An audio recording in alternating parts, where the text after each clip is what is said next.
शिरीषजी, इतक्या वर्ष तुम्ही कार्यक्रम करताय, महाराष्ट्रात करताय आणि महाराष्ट्राबाहेर, भारताबाहेर जाऊन कार्यक्रम करताय, तर वाचकांचा, फॅन्सचा एखादा विलक्षण असा अनुभव जो लक्षात आहे?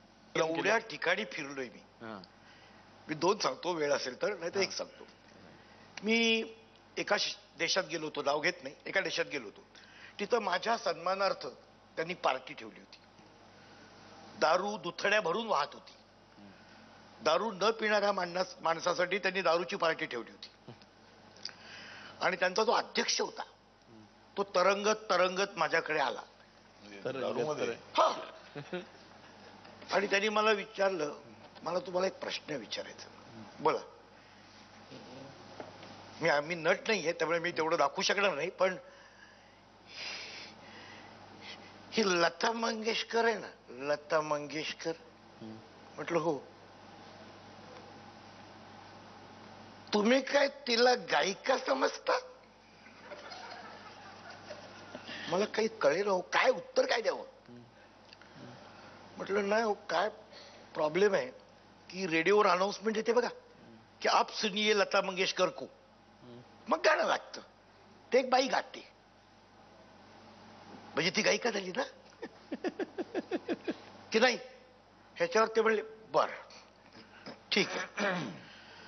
आता मला सांगा, लता मंगेशकर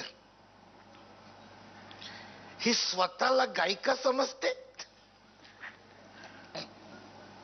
म्हटलं हे मी काही विचारलेलं नाहीये. इतक्या दिवसात मी कधी तिला हे विचारलेलं नाहीये. का नाही विचारलं? म्हटलं एक तर मला सुचलं नाही, आणि दुसरं इतर कामं होती ना महत्वाची. कुठली कुठली म्हणजे हीच, आता मंडळाचा अध्यक्ष तरंगत तरंगत माझ्या समोर येईल आणि असा प्रश्न विचारील, त्याला काय उत्तर द्यावं ह्याच्यात अडकलो होतो मी. क्या बात आहे, क्या बात आहे. तुमची कणेकरी स्टाईल जी आहे यालाच खरं तर लोक या स्टाईलवरती फिदा आहेत. पण कॉमेडी अतिशय विनोदी, अतिशय छान लिहिणारे शिरीष कणेकर ज्यावेळेला आईविषयीचा लेख लिहितात त्यावेळेला खूप भावूक होतात. काय सांगणार हो, माझी आई इतक्या लहानपणी गेली माझ्या. मी 3 वर्षाचा होतो, 3 वर्षाचा. मला आठवतच नाही. आणि जेव्हापासून कळायला लागले ना तेव्हापासून आई नाही असाच मी मोठा झालोय. मला आठवत नाही कोणाला प्रश्न कधी विचारल्याचं मी की माझी आई कुठे आहे. असं विचारतात ना सर, माझी आई कुठे आहे. ती नसतेच, आई ही नसतेच असं वाटूनच मी लहानाचा मोठा झालोय. मला आजीने वाढवलं, माझ्या आईच्या आईने वाढवलं. मला फार प्रश्न पडायचा लहानपणी की आजी हे सगळं जे करते माझं सगळं करायची, ते आईला येतं? आईला पण जमत असेल हे सगळं करायला? असा प्रश्न मला पडायचा. म्हणजे व्हर्च्युअली तीच आई होती माझी असं म्हणायला पाहिजे आता. त्यामुळे आईविषयी जर मी काही लिहिलं, मी खरं म्हणजे खूप कमी लिहिले. वडिलांविषयी लिहिले त्या मनाने नगभर लिहिले मी आईविषयी, कारण आई माहीतच नाही तर काय लिहिणार हो तिच्याविषयी. मी आई या व्यक्तीविषयी नाही लिहिले, मी आई या कन्सेप्ट विषयी लिहिले. आपण वाचतो ना, जगभर बघतो, मित्रांचे बघतो, सगळीकडे बघतो आपण की आई ना ही अशी असते, आई ना ही अशी असते. तर आई अशी असते या संकल्पनेविषयी मी लिहिले. आणि ते खूप छान लिहिले तुम्ही. मला आठवतं की लहानपणी मी मॉन्टेसरीत जायचो तेव्हा पोरं आपापल्या आयांना सांगायची, जे दुपारी डबे घेऊन यायचे की नाही, तेव्हा ते आयांना सांगायची याला की नाही. त्यांना फार एक्साइटिंग वाटायचं त्या वयात, याला आई नाहीये.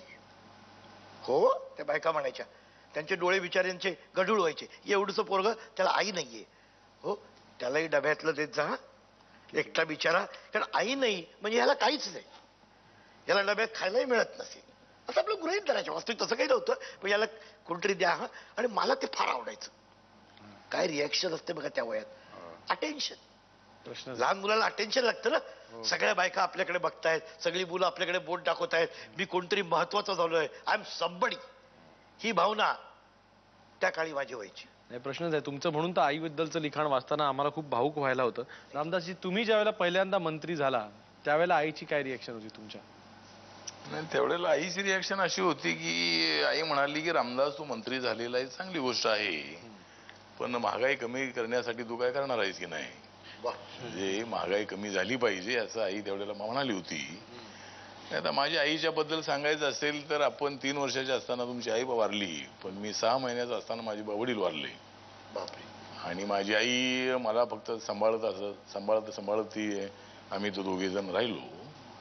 आणि मी मंत्री होतो त्यावेळेला माझी आई शेतावर भांगरायला जात होती. म्हणजे आईनी माझ्या फार कष्ट घेतलेले आहेत म्हणजे मला मोठं करण्यामध्ये. शिरीजी, राजेश खन्ना सिगरेट विझवायलाही माणूस ठेवायचा हे खरं आहे काय? ठेवतो आजही. अच्छा. म्हणजे या मार्गाने आपण सुपरस्टार आहोत असं तो स्वतःला आणि तुम्हाला दाखवतो. मी तो टेबलावरती तबला वाजवीत जेव्हा भेळ खात असतो तेव्हा साब मीटिंग में बैठे है असं बाहेर सांगतो माणूस. अच्छा. हा, हे लोक आपलं सुपरस्टार पद इतक्या सहजासहजी गमवायला तयार नसतात. सगळा आव तो चढतो. सिगरेट घेऊन माणूस येतो, नंतर पान घेऊन इम्पोर्टेड डिश मधनं एक माणूस येतो. असं सगळं सागर संगीत सगळं चालू असतं. कारण मी त्याला एकदा एक प्रश्न विचारला होता आणि कधी नाही एवढं प्रामाणिकपणे त्याने उत्तर दिलं होतं. मी त्याला म्हटलं की पुढल्या आयुष्यात 4 चौघांसारखं एक नॉर्मल माणूस म्हणून जगणं तुला कितपत शक्य आहे? तो म्हणला नाही, आता नाही, या आयुष्यात नाही, पुढल्या जन्मात जमलं तर बघू. कारण म्हणे वयाच्या 23व्या वर्षी मला असं वाटायला लागलं होतं की देव देव म्हणतात ना, तुम्हीच अक्षरशः मी म्हणे. कारण दार उघडलं ना तर पायावर लोटांगण, शब्दशः लोटांगण घालायची निर्माते, दिग्दर्शक, हिरोईन्स. कुणाच्या? राजेश खन्ना. राजेश खन्ना. अच्छा, त्यावेळेला. त्यामुळे माझा असा समज झाला होता की देव काय वेगळा असतो आणखी, या सगळ्यांची नशीब घडवणारा मी. आता हे जर 23 आणि 24व्या वर्षी वाटायला लागलं असेल तर इतक्या लवकर पाय जमिनीवर येणं शक्य नाही. मला कौतुक वाटलं, हा विचार देखील तो करू शकतो. तेव्हा या जन्मी नाही, आता पुढल्या जन्मी बघू जमलं तर. आतापर्यंत तरी माझे प्रश्न तर नक्कीच संपलेले आहेत. पाहूया आता लोकांना काही प्रश्न पडलेले आहेत का. लोक हो, ऑडियन्स क्वेश्चन राऊंडची वेळ झालेली आहे. तुम्ही आपल्या सेलिब्रिटीजना प्रश्न विचारू शकता. शिरीष कानेकरजींना माझा प्रश्न आहे. तुम्ही लोकांवर कायम टीका करता, तुमच्यावर कोणी टीका केली आहे का? हो, वाचक करत असतीलच ना, कारण सगळी मतं सगळ्यांना पटत नाहीत. कोणाच्या तरी शेपटीवर पाय पडतो, ते करत असलेच पाहिजेत. आणि सगळ्या लोकांवर टीका करतो हे म्हणजे कसं होतं माहितीये का? तुम्ही तुमच्या बायकोला मारणं बंद केलं का? हो किंवा नाही असं उत्तर द्या. म्हणजे हो म्हणलात तर पूर्वी मारत होता असा अर्थ होतो, नाही म्हणलात तर अजूनही मारताय. तर सगळ्या लोकांवर टीका करतो असं मला वाटत नाही, पण खूप लोकांवर केले ही तर खरीच गोष्ट आहे. ते लोक नक्कीच शिवाय देत असतील. अटुल साहेबांना प्रश्न विचारायचा आहे.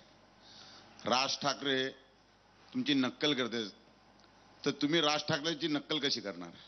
राज ठाकरे माझी नक्कल करतात, पण मी शक्कल करण्याचा प्रयत्न करेन. मी पुढचा प्रश्न. सिरी सरांना मला प्रश्न विचारायचा आहे. आतापर्यंत सर तुम्ही स्टेजवर खूप चांगल्या पद्धतीने ऍक्टिंग केलेली आहे, खूप छान छान अशा ऍक्टिंग केलेल्या आहेत. तर तुम्हाला त्या ऍक्टिंग करते वेळेस किंवा त्याच्यानंतर कधी चित्रपटाची ऑफर वगैरे आली होती का? अहो, नाटकाची नाही आलेली ऑफर, ऍक्टिंग कसली केली. मी फक्त 1 मॅन शो करू शकतो. माझं स्क्रिप्ट, माझं डायरेक्शन मी करणार, ते मी करू शकतो. आणि हा फार मोठा गैरसमज आहे. 1 मॅन शो करतो त्याला नाटक करता येईलच असं नाही, हे मी स्वतःवरून सांगू शकतो. आणि जो नाटक करतो तो 1 मॅन शो तेवढ्याच सक्सेसफुली करेल असं नाही. या 2 सर्वस्वी भिन्न कला आहेत. नेक्स्ट प्रश्न. आठवले साहेबांना प्रश्न आहे. आपले डायलॉग अनेक वेळा आम्ही भाषणातून, सभेमधून ऐकलेलेच आहेत, चांगलेच आहेत, आवडतात. तुम्ही आमचे राष्ट्रीय नेता आहात. पण शोले पिक्चर मधला एखादा डायलॉग आपल्याला ऐकायचा इथे, तर आपल्याला शोले पिक्चर मधला एक डायलॉग बोलून दाखवा. अरे ओ, कितने आदमी थे.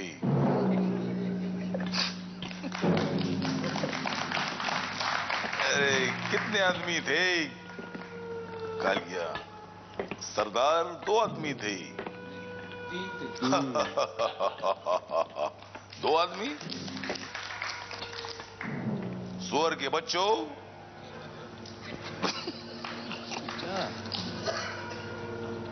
वो 2 थे और तुम 3, वो 2 थे और तुम 3, फिर भी वापस आ गए बेवकूफ उल्लू के पट्टे।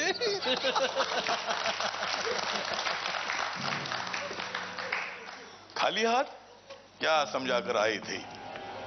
सरदार खुश होगा, सरदार खुश होगा, सरदार शाबाशी देगा। क्यों? धिक्कार है तुम्हारा। रोज सांबा कहाँ है तू? क्या कर रहा है? अरे मैं इधर हूं और तू क्या कर रहा है? रोज सांबा कितना इनाम रखे है सरकार हम पर? पूरे 50,000। सुना कि नहीं तुमने? हाँ सुना सुना।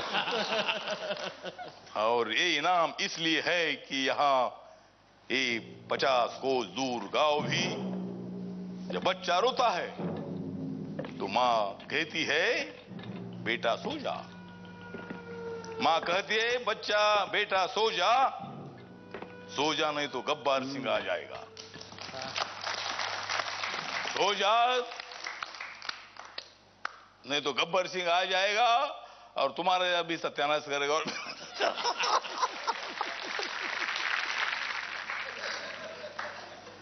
और ये 3 हरामजादे, ये 3 हरामजादे, ये गब्बर सिंह का नाम पूरा मिट्टी में मिला दिया इन्होंने, इसकी सजा मिलेगी। ये तुमको तीनों को इसकी सजा मिलेगी, बराबर मिलेगी, बराबर मैं एक दिन तुमको सजा दे दूंगा।